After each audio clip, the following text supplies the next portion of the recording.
যথারীতি মঙ্গলবার হাটবারে মাছওয়ালা দাদার থেকে ফোন চলে এলো যে দিদি, দুটো 20 কেজি সাইজের কাতলা এনেছি, এসে একবার দেখেই যাও।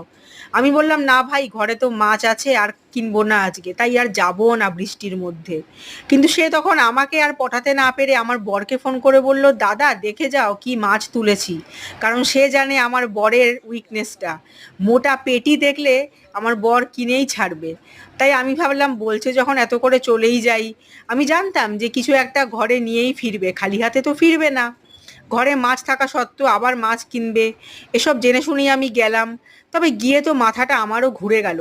সত্যি এত বড় এইরকম বিয়েবাড়ির মাছের মতো এরকম কাতলা দেখে আমার নিজেরও আর লোভ সামলাতে পারলাম না।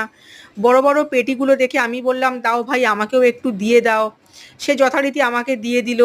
আমি ভাবলাম যে ঠিক আছে, মাছের বাজারে যখন এসছি খালি হাতে ফিরলাম না, ভালোই তো।